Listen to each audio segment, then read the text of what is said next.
The number one mistake that guarantees personal trainers are doomed to fail.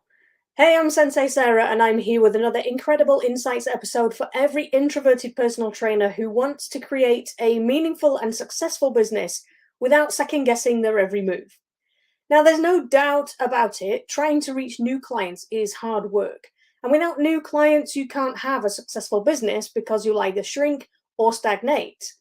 And as introverts, the job of attracting new clients is made even harder when you don't feel comfortable putting yourself out there or tooting your own horn. But whether you're introverted or not, there's one huge mistake that is guaranteed to make your business fail if you fall foul of it, and that's not defining your ideal customer clearly enough.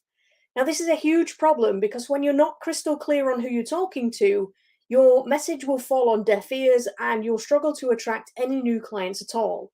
And this means that all the stuff that you've tried before, like writing blogs, making videos, posting on social media, courses you've created, all that stuff won't work as well as your expertise deserves. And that's frustrating because you put your heart and soul into making your work the very best it can be, yet nobody sees it. And even if they do, they don't turn into a paying customer. Now, wouldn't it be nice if all your efforts were rewarded just for a change so you can stop feeling like you're banging your head against a brick wall? So, what do I mean by not defining your ideal customer clearly enough? Well, firstly, it's not about where they live or how much money they earn. Those are just faceless, meaningless numbers that are only useful when it comes to targeting your customers with paid advertising.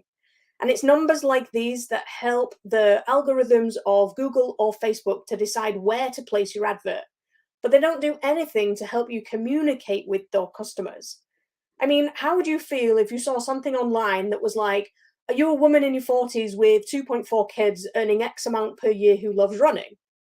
I know for me, all sorts of alarm bells would start going off in my head. I'd be like, one, yes or no, but what's it got to do with you?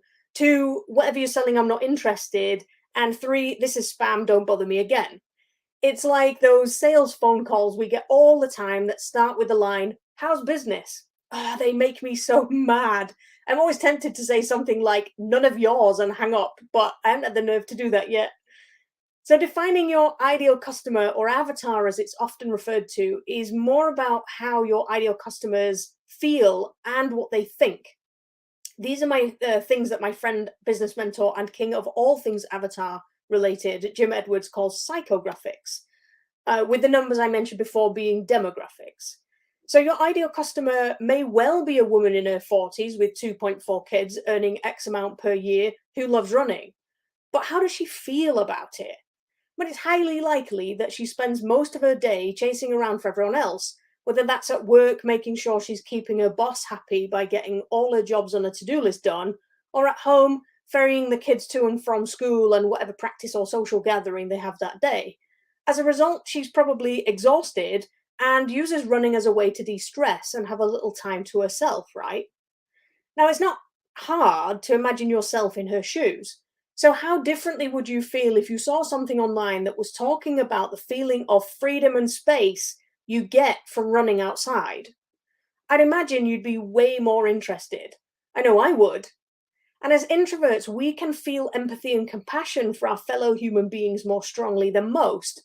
But did you know that failing to humanize and describe how your ideal customer feels about the situation that they're in is the one thing that causes all the problems that you might encounter in your business? Now, you might not know this about me, but I've been the head avatar coach for Jim Edwards' multi-million dollar business for over a year now, helping countless business owners in a variety of industries from all across the world. And I was interviewed earlier this year about this very subject. And you can watch the full interview for free at kickasspt.com/fix my business, where we discuss how to fix any problem in your business in just 2 hours. So, how can you avoid the mistake of not defining your ideal customer clearly enough? Well, firstly, clarity.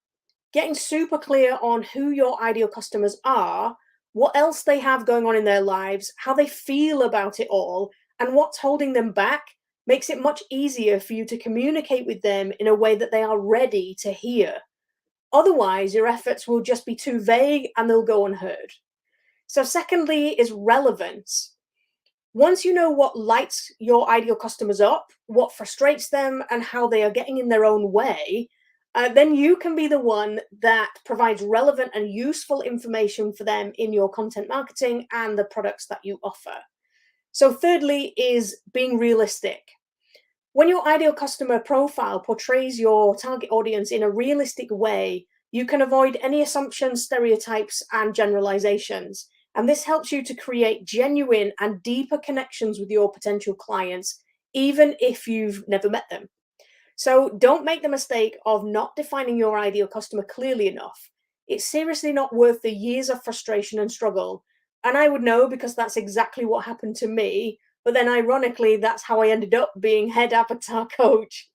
Anyway, that's all I have for you this week. If you want to learn more, then I'd highly recommend watching the interview at kickasspt.com/fix my business. It's about 25 minutes and there's some real golden nuggets to take away from it.